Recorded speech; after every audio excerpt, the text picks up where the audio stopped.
નમસ્કાર ગુજરાત। આજના મુખ્ય સમાચારની અંદર ગોચરણ જમીનને લઈને સરકારને ફટકો। ગુજરાતના મુખ્યમંત્રીની સૌથી મોટી જાહેરાત। 5 લાખ રાશન કાર્ડ ધારકો માટે આવી ગઈ છે ખુશખબર। ઘરેલું ગેસ સિલિન્ડરના ભાવમાં થયો છે 50 રૂપિયાનો વધારો। ખેડૂતોને ક્યારે મળશે 2000 રૂપિયાનો 20મો હપ્તો। સાથે પાક વીમા યોજના ફરી શરૂ। વાહન ચાલકો માટે નવા નિયમો લાગુ। ધોરણ 10 અને 12ના વિદ્યાર્થીઓ માટે રાહતના સમાચાર। ખેડૂતો માટે આઈ ખેડૂત પોર્ટલ ખુલ્લું મુકાયું છે। દસ્તાવેજો અને જંત્રીને લઈને મોટા સમાચાર। પીએમ આવાસ યોજનાની સહાયમાં થયો છે વધારો। દેવા માફીને લઈને ચોંકાવનારા આંકડા સામે આવ્યા છે। મહિલાઓને મળશે હવે સહાય। અને આજના સૌથી મોટા ખેડૂત ઉપયોગી સમાચાર જાણીશું આજના આ વિડીયોની અંદર।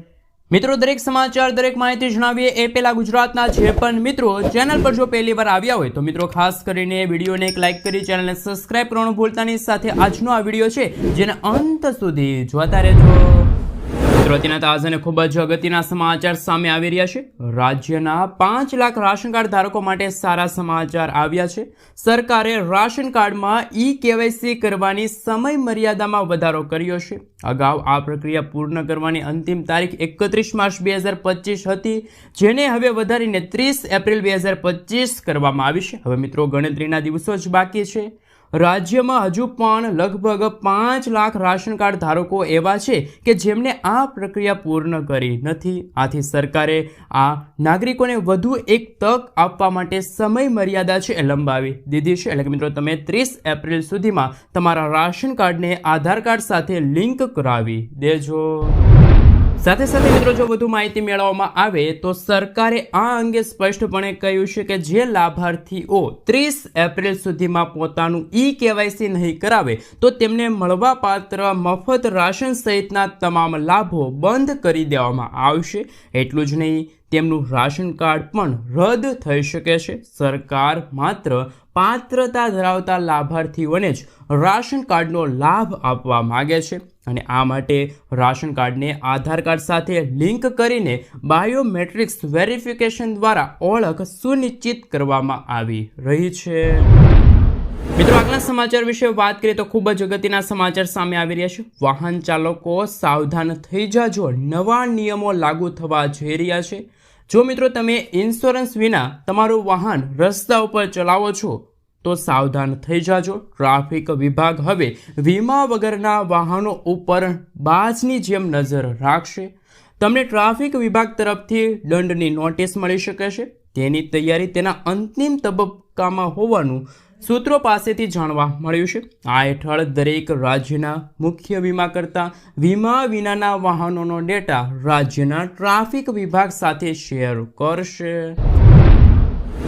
સાથે સાથે મિત્રો, એક માહિતી મુજબ રસ્તા પર 305 મિલિયન જેટલા વાહનો છે, જેમાંથી 16.5 કરોડ વાહનોનો વીમો નથી। અને મિત્રો, નવો કાયદો એવું કહે છે, એટલે કે નવા નિયમો જે લાગુ થઈ ગયા છે વાહન ચાલકો માટે, એ અંતર્ગત મિત્રો જો વાત કરવામાં આવે તો મોટર વાહન અધિનિયમ 2019 મુજબ વીમા પોલિસી વિના વાહન ચલાવવું તે ગેરકાયદેસર છે।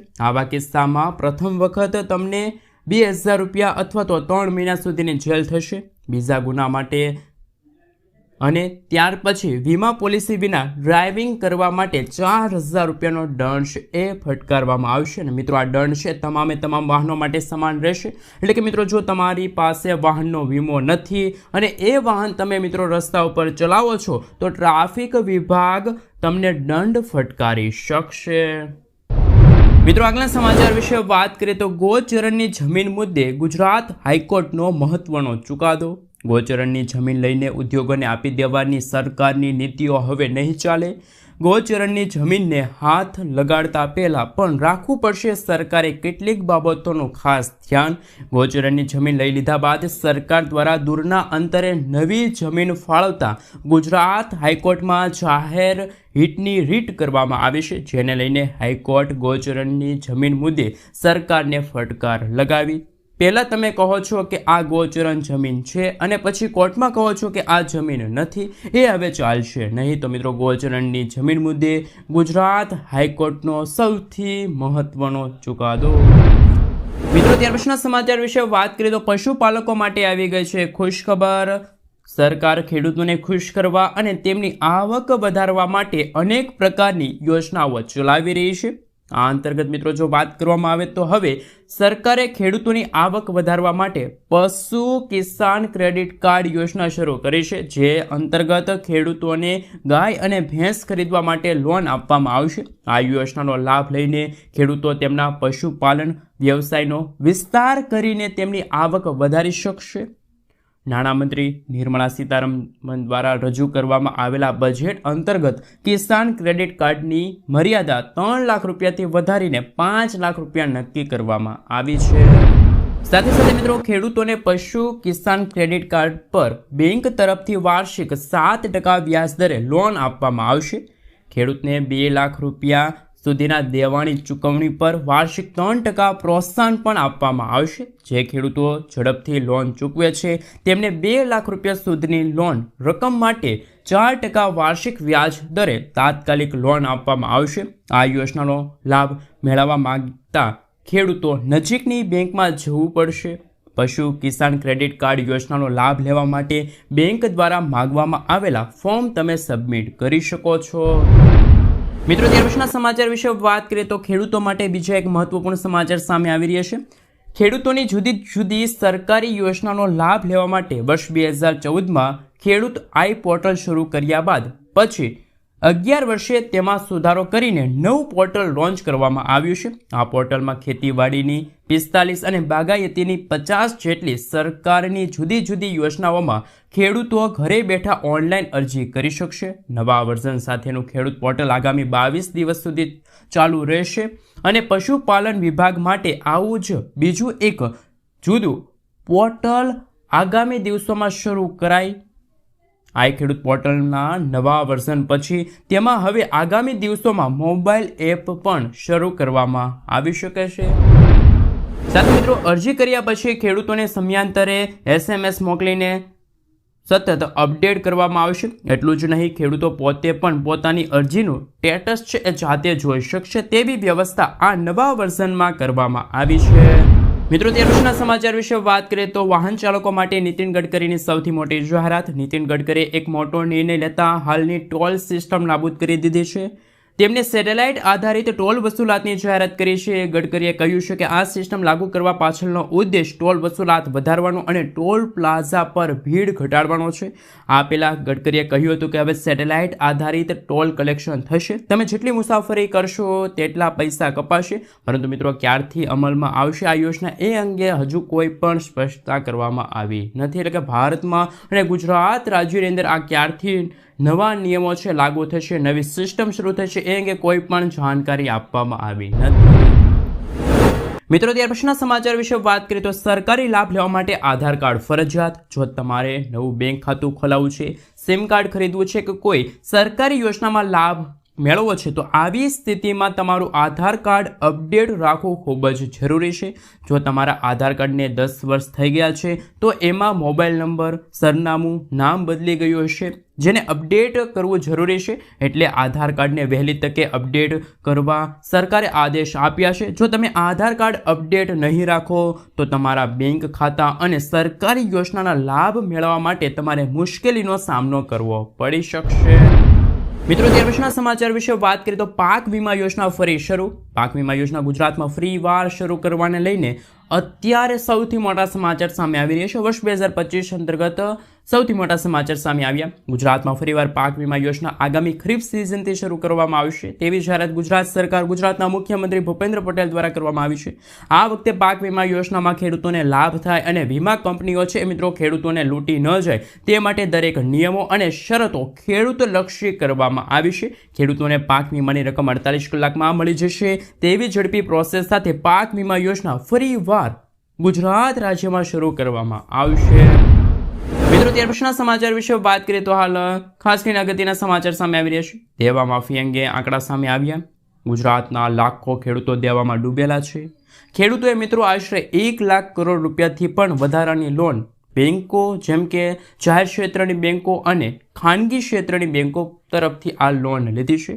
ગુજરાતના 47.51 લાખ ખેડૂતોએ કૃષિ લોન લીધી છે. દેશના ખેડૂતોની વાત કરીએ તો દેશમાં ટોટલ 16 કરોડ કરતાં પણ વધારે ખેડૂતોએ 21 લાખ કરોડ રૂપિયા ની લોન લીધી છે. દેશમાં સૌથી વધારે દેવું છે તો એ છે રાજસ્થાનના ખેડૂતોના માટે. રાજસ્થાનના 99.97 લાખ ખેડૂતોએ 1.47 લાખ કરોડ રૂપિયાથી પણ વધારાની લોન લીધી છે. આ સાથે મિત્રો ગુજરાત આખામાં ખેડૂતોનું દેવું 90,000 કરોડ રૂપિયાથી પણ વધારે છે. જોકે મિત્રો વાત કરવામાં આવે 34,000 ખેડૂતોનો સમાવેશ થાય છે, જ્યારે સરકારે 20 થી 25 ઉદ્યોગપતિઓના 8 લાખ કરોડ રૂપિયાના દેવા છે એ ભાજપ સરકારે માફ કર્યા છે અત્યાર સુધીમાં. તો મિત્રો ખેડૂતોના કેમ નહીં? ખાસ કરીને ગુજરાતના ખેડૂતોના દેવા માફ થવા જોઈએ. ઘણી વખત ખેડૂતો દ્વારા અને કિસાન સંઘ સમિતિ દ્વારા દેવા માફીની માંગણીઓ કરવામાં આવતી હોય છે, જ્યારે હવે જોવાનું એ બાકી છે કે શું વર્ષ 2025ના અંત સુધીમાં શું ભાજપની સરકાર ગુજરાતના ખેડૂતોના દેવા માફ કરશે? શું મોદી સરકાર ખેડૂતોનો સાથ આપશે, ખેડૂતોના દેવા માફ કરશે કે નહીં, એ હવે જોવાનું બાકી રહ્યું છે. મિત્રો તમારું આના વિશે શું કહેવું છે? ખરેખર ગુજરાતના દરેકે દરેક ખેડૂત મિત્રોના દેવા માફ થવા જોઈએ કે ના થવા જોઈએ? ખાસ કરીને નીચે કોમેન્ટ બોક્સમાં કોમેન્ટ કરીને જરૂરથી જણાવી આપજો. મિત્રો ત્યાર પછીના સમાચાર વિશે વાત કરીએ તો ખેડૂતોના ખાતામાં સીધા આવી જશે પૈસા. ખાતરની સબસિડી સીધી ખેડૂતોના ખાતામાં આવશે. સરકારે ઘણા જિલ્લાઓમાં પાયલોટ પ્રોજેક્ટ અંતર્ગત પ્રદર્શન કર્યું છે. સરકાર દેશના કેટલાક જિલ્લાઓમાં પાયલોટ પ્રોજેક્ટ અંતર્ગત ડીબીટી દ્વારા ખાતર સબસિડી આપવાનું કામ શરૂ કરી શકે. અહીં ડીબીટીનો અર્થ એ થાય છે કે જે રીતે પીએમ કિસાન સન્માન નિધિ યોજનાનો હપ્તો ખેડૂતોના ખાતામાં મોકલવામાં આવે છે, ટ્રાન્સફર કરવામાં આવે છે, તેવી જ રીતે ખાતર સબસિડીના નાણાં ખેડૂતોના ખાતામાં ઓનલાઈન ટ્રાન્સફર કરવામાં આવશે. તેનાથી સબસિડીની જે ખાસ મિત્રો જે નાણાં છે એ યોગ્ય ઉપયોગ અને સુનિશ્ચિત થશે અને ભ્રષ્ટાચાર પણ રોકવામાં આવશે. મિત્રો ત્યાર પછીના સમાચાર વિશે વાત કરીએ તો ખૂબ જ મહત્વપૂર્ણ સમાચાર સામે આવી રહ્યા છે. આ સમાચાર જે ખેડૂત મિત્રો ખેતી કરે છે અને જે ખેડૂત મિત્રોને પાણીની સાથે વીજળીની જરૂર છે એવા તમામ ખેડૂતો માટે અત્યારે આવ્યા છે વર્ષ 2025 અંતર્ગત સૌથી મોટા સમાચાર. ખાસ મિત્રો આપણે વાત કરવા જઈ રહ્યા છીએ કે સોલાર પંપ લગાડવા માટે સરકાર ખેડૂતોને આપશે સબસિડી. હવે મિત્રો જો વાત કરીએ તો કે ખેડૂતોને આર્થિક રીતે મદદ કરવા માટે સરકાર ખેતરોમાં પંપ સેટ સ્થાપિત કરવા માટે સબસિડીની સુવિધા પૂરી પાડે છે. પીએમ કુસુમ યોજના હેઠળ રાજ્ય સરકાર પંપ સેટ પર સબસિડી આપવાની જાહેરાત કરી છે. તમને જણાવી દઈએ કે મિત્રો આ યોજના હેઠળ ગુજરાત રાજ્યના 1400થી પણ વધારે ખેડૂતો છે એમના ખેતરમાં આ સોલાર પંપ છે એ સ્થાપિત કરવામાં આવશે. એટલે કે ગુજરાતના મુખ્યમંત્રી ભૂપેન્દ્ર પટેલ દ્વારા ગુજરાતના ખેડૂતો માટે ખેડૂતલક્ષી નિર્ણય લીધો છે, જેથી ખેડૂતો પોતાના પાકને સરળતાથી સિંચાઈ કરી શકે અને આ માટે ખેડૂતોએ વીજળી પર નિર્ભર રહેવું નહીં પડે. વિચારો જેવી એ વાત છે કે ગુજરાતના કયા કયા ખેડૂતો હશે, શું ગરીબ ખેડૂતોને પણ આ યોજના અંતર્ગત લાભ મળશે? તો સરકાર દ્વારા ખેડૂતોને સોલાર એનર્જી પંપ લગાડવા માટે 60% સુધીની સબસિડી આપવા માટે જાહેરાત કરી છે. પરંતુ ખેડૂતોને આ સુવિધા ફર્સ્ટ કમ ફર્સ્ટ સર્વિસના ધોરણે મળશે એવી જાહેરાત પણ થઈ છે. અને ગુજરાતના નાના અને આર્થિક રીતે જે નબળા જે વર્ગના ખેડૂત મિત્રો છે એ પણ આ યોજના અંતર્ગત અરજી કરી શકશે. મિત્રો ત્યાર પછીના સમાચાર વિશે વાત કરીએ તો સરકારે એવી જાહેરાત કરી છે જેનાથી ગામડામાં રહેતા લોકોને થશે હવે ફાયદો. તો હવે મિત્રો જો વાત કરવામાં આવે તો ગુજરાતના મુખ્યમંત્રી ભૂપેન્દ્ર પટેલ દ્વારા હવે ગુજરાત રાજ્યના ગ્રામીણ વિસ્તાર જે ગામડાના જે વિસ્તારો છે ત્યાં હવે ઘરો છે એ મિત્રો સ્માર્ટ હોમની અંદર રૂપાંતરિત થશે. નવી ટેકનોલોજીના આધારે હવે છે એ મિત્રો ઘર બનાવવામાં આવશે. માર્કેટ કરતાં સસ્તા દરે ઉચ્ચ ગુણવત્તાયુક્ત ઇન્ટરનેટ જેવી સુવિધા છે એ હવે ગામડામાં રહેતા લોકો છે જે યુવાન વર્ગ છે એમને હવે ગામડામાં જ આવી ખાસ મિત્રો ઇન્ટરનેટ જેવી સુવિધા મળશે. વેલ્યુ એડ સેવાઓ જેવી કે વાઈફાઈ સેવા છે, આ સાથે મિત્રો કેબલ ટીવી છે, આ સાથે ઓટીટી જેવી સેવા છે, સાથે મિત્રો જે યુવાનો છે એ પણ ગેમિંગનો આનંદ છે એ મિત્રો મેળવી શકશે. મિત્રો ત્યાર પછીના આયુષ્માન કાર્ડને લઈને સૌથી મોટા સમાચાર સામે આવી રહ્યા છે. વર્ષ 2025 અંતર્ગત મોદી સરકારની સૌથી મોટી જાહેરાત પ્રધાનમંત્રી જનધન આરોગ્ય યોજના એટલે કે મિત્રો PMJને લઈને આવ્યા અગત્યના સમાચાર. આયુષ્માન યોજના હેઠળ 70 વર્ષ કે તેથી વધુ ઉંમર ધરાવતા તમામ વરિષ્ઠ નાગરિકોને સામેલ કરવાનું વચન મોદી સરકારે આપી દીધું છે. એટલે કે આ સાથે એવું કહેવામાં આવ્યું છે કે હવે તમામ પાત્ર વરિષ્ઠ નાગરિકોને આયુષ્માન ભારત હેઠળ આવરી લેવામાં આવશે. અગાઉ આયુષ્માન ભારત કાર્ડનો લાભ માત્ર BPL રેશન કાર્ડ ધારકો છે એવી કેટેગરીમાં આવતા જે નબળા વર્ગના નાગરિકો છે એમને જ આયુષ્માન કાર્ડ અંતર્ગત લાભ મળતો હતો. પરંતુ મોદી સરકારે એવી જાહેરાત કરી છે જેમના કારણે સમગ્ર દેશમાં આયુષ્માન યોજના લઈને મોટો દાવો કરવામાં આવ્યો છે અને આ દાવામાં કહેવામાં આવ્યું છે કે હવે વૃદ્ધ લોકોને પણ જેમની ઉંમર 70 વર્ષ કે તેથી વધુની છે તેવા વરિષ્ઠ નાગરિકોને પણ આયુષ્માન કાર્ડ અલગથી કાઢી આપવામાં આવશે. હાલમાં આયુષ્માન યોજનામાં તમામ લોકોને 5 લાખ રૂપિયા સુધીની સારવાર આપવામાં આવે છે. તેવી જ રીતે વૃદ્ધ લોકો જેમની ઉંમર ખાસ કરીને મિત્રો 70 વર્ષ કે તેથી વધારેની ઉંમર છે તેવા તમામ વૃદ્ધ લોકોને વરિષ્ઠ નાગરિકોને અલગથી આયુષ્માન કાર્ડ આપવામાં આવશે અને એ આયુષ્માન કાર્ડ અંતર્ગત 5 લાખ રૂપિયા સુધીની સારવારની સુવિધા છે એમનો પણ લાભ વરિષ્ઠ નાગરિકોને મળશે. તો મિત્રો આ હતા આજના સૌથી મોટા ખેડૂત ઉપયોગી અને લોક ઉપયોગી સમાચાર. મિત્રો આ દરેક સમાચાર દરેક વાસીઓ જાણી શકે માટે